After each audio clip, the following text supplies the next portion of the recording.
Hello दोस्तों, आज मैं आपके लिए लेकर आई हूँ जीत आपकी के चैप्टर नंबर 2 का पार्ट 2। अगर आपने इससे पहले के वीडियोस नहीं देखे हैं तो द सीक्रेट की प्लेलिस्ट पर जाकर जरूर देखें। मुझे यकीन है कि जीत हासिल करने वालों के मन में भी टाल मटोल करने की इच्छा जरूर पैदा हुई होगी, पर उन्होंने उसे अपने ऊपर कभी हावी नहीं होने दिया। लोग जब कहते हैं मैं ये काम किसी और दिन करूँगा, तो इस बात को तय मान लीजिए कि वे उस काम को कभी नहीं करेंगे। कुछ लोग इस बात का इंतजार करते रहते हैं कि उनके घर से निकलने से पहले सारी लाल बत्तियां हरा सिग्नल देने लगे, पर ऐसा कभी नहीं होता। वे शुरुआत करने से पहले ही नाकामयाब हो जाते हैं। यह दुखद स्थिति है। टाल मटोल करना बंद करें। क्या हमें बहानेबाजी करने की आदत को इसी समय अलविदा नहीं कह देना चाहिए? तीसरा कदम है एहसान मानने का नजरिया। अपनी दिक्कतों के बारे में सोचने के बजाय अपनी सहूलियतों के बारे में सोचें। अपने इर्द गिर्द के फूलों की खुशबू सूंघने के लिए वक्त निकालें। आप कई बार सुनते होंगे कि कोई आदमी दुर्घटना की वजह से अंधा या अपाहिज हो गया, लेकिन उसे हट जाने के तौर पर लाखों रुपए मिल गए। हम में से कितने लोग ऐसे इंसानों की जगह लेना चाहेंगे? ऐसा चाहने वाला शायद ही कोई होगा। हम शिकायतें करने की इतने आदी हो गए हैं कि उन चीज़ों की ओर हमारी नज़र ही नहीं जाती जो हमारे पास मौजूद है। हमारे पास ऐसी बहुत सारी चीज़ें हैं जिनके लिए हमें शुक्रगुजार होना चाहिए। मैं जब कहता हूँ अपनी दिक्कतों के बजाय सहूलियतों पर गौर करें, तो इसका मतलब यह नहीं कि हमें आत्मसंतुष्ट हो जाना चाहिए।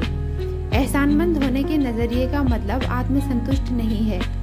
यदि मेरी बातों से आपको आत्मसंतुष्ट हो जाने का संदेश मिला है, तो मैं अपनी बात को न समझा पाने का दोषी हूँ, और आप दोषी हैं अपना मनपसंद मतलब निकालने के लिए। लोग किसी बात का मनचाहा मतलब कैसे निकालते हैं, ये बताने के लिए मैं एक कहानी सुनाता हूँ। एक डॉक्टर को शराबियों के एक समूह को संबोधित करने का मेहमान वक्ता के रूप में बुलाया गया। वह उनके सामने कोई ऐसा नमूना पेश करना चाहता था जिससे उन्हें ये एहसास हो जाए कि शराब सेहत के लिए नुकसानदेह होती है।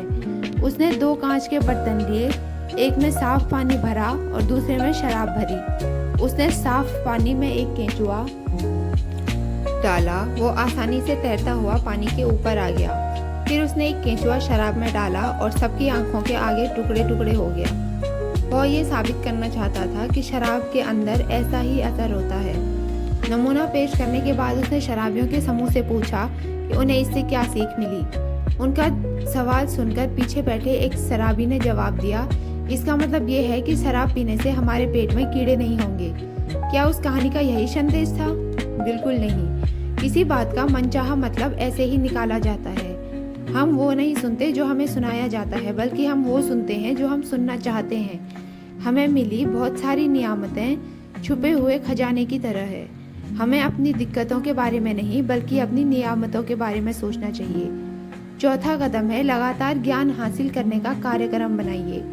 आइए पहले हम अपनी कुछ गलतफहमियों को दूर करें। आमतौर पर ऐसा माना जाता है कि हम स्कूल कॉलेजों में शिक्षा प्राप्त करते हैं। कई देशों में आयोजित की जाने वाली सेमिनारों में हमें श्रोताओं से अक्सर सवाल पूछता हूँ, क्या हम स्कूल कॉलेज में वास्तव में शिक्षा हासिल करने जाते हैं? इस बात पर आमतौर पर सहमति है कि वहाँ शिक्षा कुछ ही लोग हासिल कर पाते हैं और ज़्यादातर लोग उससे वंचित रह जाते हैं। मेरी बात का गलत मतलब न निकालें। हमें स्कूल कॉलेज में ढेर सारी सूचनाएं हासिल होती है। शिक्षित होने के लिए सूचनाएं भी जरूरी है, लेकिन उसके साथ ही हमें शिक्षा के सही मायने भी समझने चाहिए। बौद्धिक शिक्षा हमारे दिमाग पर असर डालती है, जबकि नैतिक शिक्षा हमारे मन को प्रभावित करती है। यदि शिक्षा मन को ट्रेनिंग नहीं देती तो वो खतरनाक हो सकती है। अगर हम अपने दफ्तर, घर और समाज में लोगों के चरित्र का निर्माण करना चाहते हैं, तो हमें उन्हें एक स्तर तक नैतिक शिक्षा देनी ही होगी। ईमानदारी, दया, साहस, दृढ़ता और जिम्मेदारी जैसे बुनियादी गुण विकसित करने वाली शिक्षा बेहद जरूरी है। हमें ज़्यादा अक्षर शिक्षा की ज़रूरत नहीं, बल्कि चरित्र बनाने वाली शिक्षा की है। नैतिक स्तर पर शिक्षित आदमी जिंदगी में उस आदमी की तुलना में ज़्यादा कामयाबी और तरक्की हासिल कर सकता है जिसे ज़्यादा अच्छी शिक्षा मिली हो, पर जिसके पास नैतिकता की पूंजी बिल्कुल न हो। नैतिकता विहीन शिक्षा। विश्वविद्यालय से युवक बहुत काबिल मगर पढ़े लिखे जाहिल बनकर निकल रहे हैं। क्योंकि हम युवाओं को नैतिकता का कोई आधार नहीं दे पा रहे हैं, जिसकी उन्हें ज़्यादा से ज़्यादा तलाश है। असली शिक्षा आदमी के दिल और दिमाग दोनों को ट्रेनिंग देती है। एक अनपढ़ चोर शायद मालगाड़ी से सामान ही चुराएगा, पर पढ़ा लिखा चोर तो रेल की पूरी पटरी ही उड़ा ले जाएगा। हमें ग्रेड नहीं बल्कि ज्ञान और बुद्धिमत्ता हासिल करने के लिए होड़ लगानी चाहिए।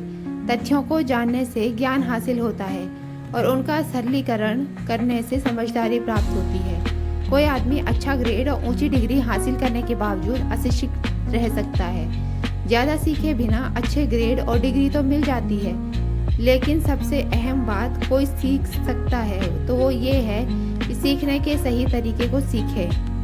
लोग सूचनाओं को रटने की काबिलियत को ही गलती से शिक्षा समझ बैठते हैं। बिना मूल्यों की दिमागी शिक्षा समाज के आफत को पैदा करती है। ज्ञान शक्ति नहीं है। हमें अक्सर बताया जाता है कि ज्ञान शक्ति है, लेकिन ये असलियत नहीं है। ज्ञान तो महज जानकारी का नाम है। ज्ञान में शक्ति बनने की क्षमता है और ये तभी शक्ति बनता है जब इसका इस्तेमाल किया जाता है। एक इंसान पढ़ना नहीं जानता, दूसरा पढ़ना जानते हुए भी नहीं पढ़ता है। दोनों में क्या फर्क है? बेन फ्रैंकलिन के मुताबिक कोई खास फर्क नहीं है। सीखने और खाने में काफी समानता है। अहम बात ये नहीं होती कि हमने कितना खाया, बल्कि ये होती है कि हमने कितना पचाया है। सच ये है कि ज्ञान में शक्ति छिपी होती है, पर असली शक्ति बुद्धिमत्ता है। शिक्षा के कई रूप होते हैं। इसका मतलब केवल ग्रेड और डिग्री हासिल करना नहीं होता है। शिक्षा के दायरे में ये सारी बातें शामिल है।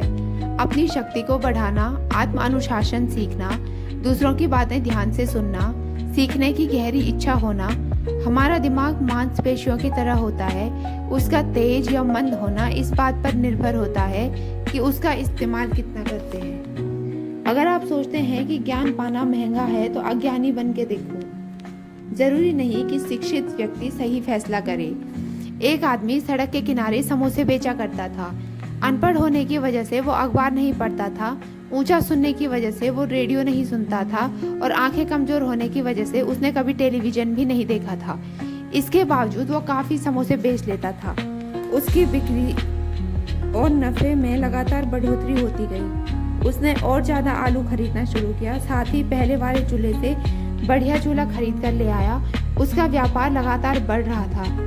अभी हाल में कॉलेज से बीए की डिग्री हासिल कर चुका उसका बेटा पिता का हाथ बटाने के लिए चला आया। उसके बाद उसने एक अजीबोगरीब घटना घटी।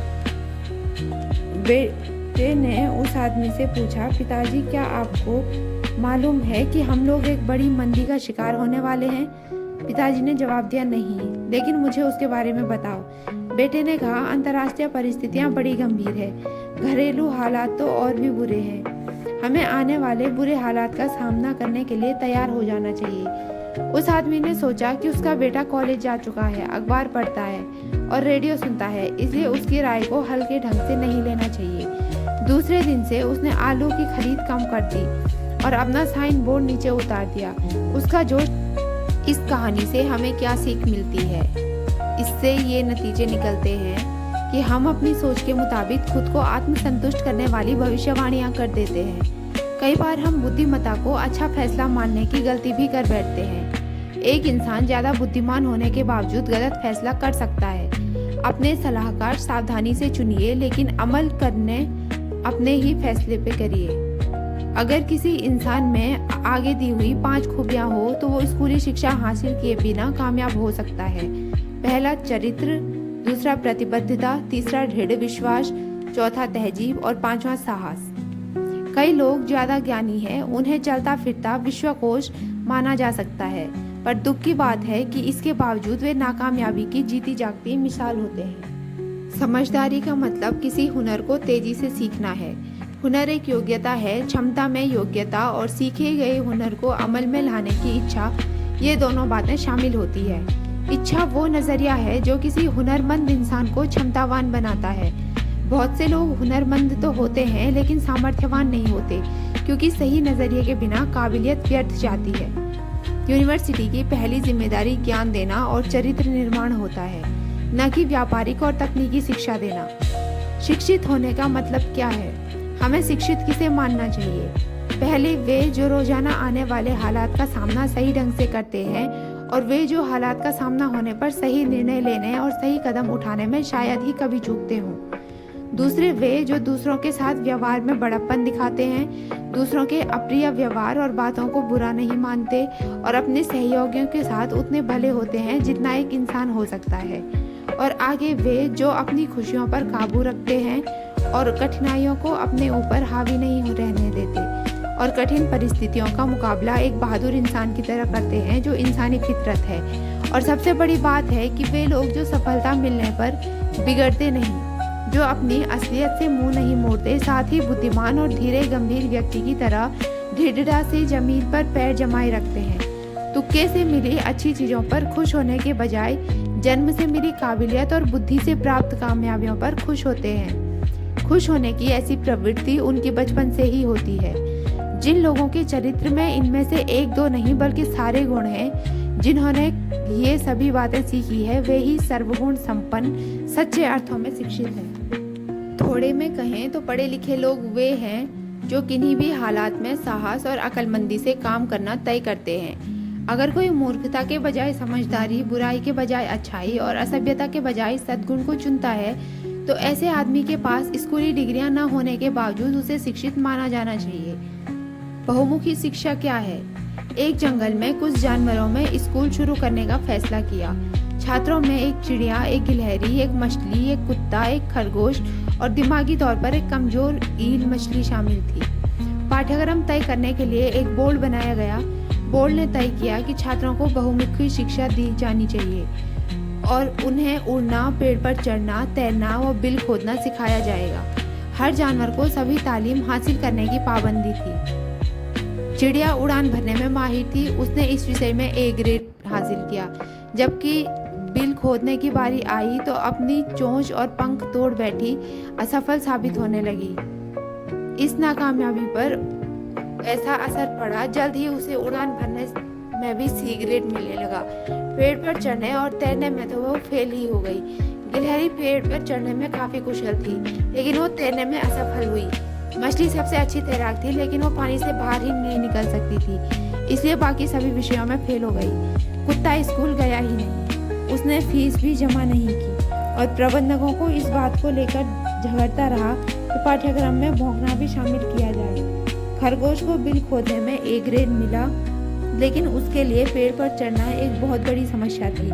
वो बार बार असफल होता रहा और एक दिन जमीन पर इस प्रकार बुरी तरह गिरा, उसे ब्रेन डैमेज हो गया। वह बच तो गया, लेकिन उसके दिमाग पर ऐसा असर पड़ा था कि उसे बिल खोदने में भी दिक्कत होने लगी और उसे इस विषय में भी सी ग्रेड मिलने लगा। आखिरकार दिमागी तौर पर बीमार व्हेल को, जिसने हर काम आधे अधूरे ढंग से किया था, कक्षा में सबसे उत्तम छात्र घोषित कर दिया गया। बोर्ड खुश था कि हर छात्र को बहुमुखी शिक्षा मिल रही थी। सही मामले में बहुमुखी शिक्षा छात्रों को जिंदगी के लिए इस ढंग से तैयार करती है कि उनमें मौजूद किसी क्षेत्र विशेष से संबंधित योग्यता और क्षमता बरकरार रहे। कुदरत ने भी हम सभी को खास क्षमताएं दी है। हमिंग बर्ड, गुंजन करने वाली छोटी सी चिड़िया, का एक तौला के 10वें हिस्से बराबर होता है। वजन इतना कम होने के बावजूद ही वो काफी मुश्किल किस्म की कलाबाजियां कर सकती है। वो अपने पंखों को केवल 1 सेकेंड में 75 बार फड़फड़ा सकती है। अपनी इस खूबी की वजह से हमिंग बर्ड उड़ान भरते समय तरह तरह के फूलों का मधु पी सकती है, पर वो हवा में ऊंची उड़ान भरने, तैरने या छलांग मारने में असमर्थ होती है। दूसरी ओर शुतुरमुर्ग का वजन लगभग 300 पाउंड होता है। वह दुनिया का सबसे बड़ा पक्षी है, पर उड़ान नहीं भर सकता, लेकिन उसके पैर इतने मजबूत होते हैं कि वो 50 मील प्रति घंटे की रफ्तार से दौड़ सकता है और 12-15 फीट लंबे कदम भर सकता है। अज्ञानता, अज्ञानी होना उतनी शर्म की बात नहीं जितनी कि किसी काम को सही ढंग से सीखने की इच्छा न होना है। दोस्तों, उम्मीद है आपको ये वीडियो अच्छा लगा होगा। जीत आपकी के आगे के वीडियोस देखने के लिए चैनल को सब्सक्राइब करें।